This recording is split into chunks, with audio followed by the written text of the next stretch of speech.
Salutacions bioflàutiques. Bé, avui vaig a parlar d'una cosa molt important en investigació, però que ho és en general per a qualsevol altra feina, que és enviar un currículum. La veritat és que podem sentir-nos molt afortunats de formar part del que seria la era d'internet, ja que ara és molt més fàcil i molt més senzill, tant que inclús resulta difícil imaginar com funcionarien les coses abans.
Doncs com deia, ara tot és més fàcil. Sols has d'adjuntar allò que te demana l'oferta. Per exemple, el títol de la llicenciatura, el títol del màster, certificat d'idiomes, l'expedient acadèmic de la carrera, el màster i el batxillerat, cartes de recomanació, la cartilla mèdica, fotografia de carnet i de cos sencer, l'anàlisi de sang i d'orina, antecedents penals i mèdics, prova de ETS, cariograma i electromiografia i que sols pese 2 megues.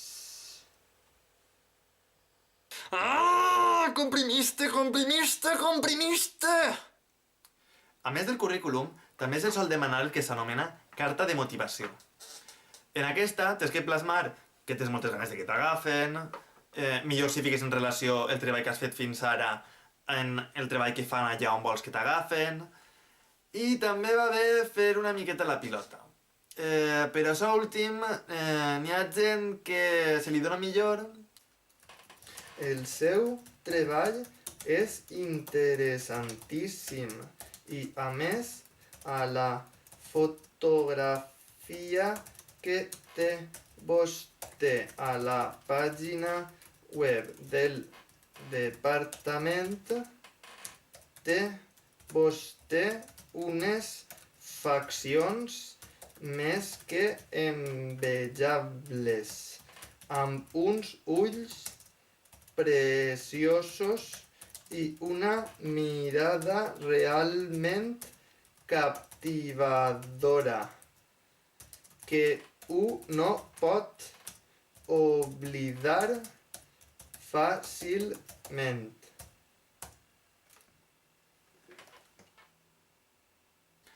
I gent que no li és tan natural.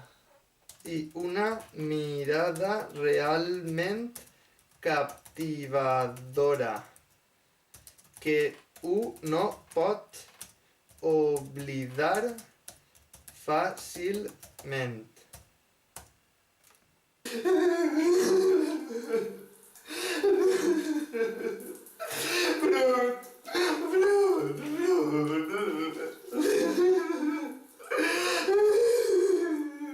Bé, i això és tot per l'episodi d'avui.